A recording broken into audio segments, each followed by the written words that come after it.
உண்மை செய்திகள் உடனுக்குடன். இது உங்கள் மக்கள் சாணக்கியா. இணைந்திருங்கள் புதிய பொலிவுடன். இது உங்கள் மக்கள் சாணக்கியா, தமிழ் மக்களின் உரிமை குரல். ராஜேந்திரன், மாநில தலைவர், தமிழ்நாடு அரசு ரேஷன் கடை பணியாளர்கள் சங்கம். இன்றைய தினம் எங்களது சங்க தீர்மானத்தைப்படி மாவட்ட ஆட்சித்தலைவரிடம் மனு கொடுக்க வந்துள்ளோம். அந்த மனு என்ன என்றால், இப்பொழுது அரசாங்கம் ரேஷன் கடைகளில் பாயிண்ட் ஆஃப் ஸ்கேலுக்கும் விற்பனை எடை தராசுக்கும் ப்ளூடூத் மூலம் கனெக்ஷன் செய்யப்பட்டுள்ளது.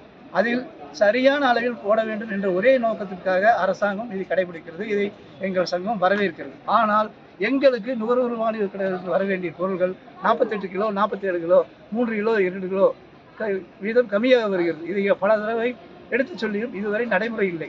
இப்பொழுது புதிய நடைமுறை வந்தால் பணியாளர்கள் மிகவும் இழப்புகள் ஏற்பட்டு தங்களுடைய பாதிக்கப்படுவார்கள்.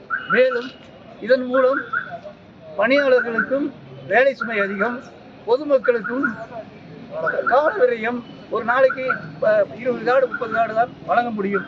இதனால் அரசாங்கத்தின் கூடிய ஒரு கெட்ட பெயர் ஏற்படக்கூடிய வாய்ப்புகளும் உண்டு என்பதை தெரிவித்துக் கொள்கிறேன். நன்றி, வணக்கம்.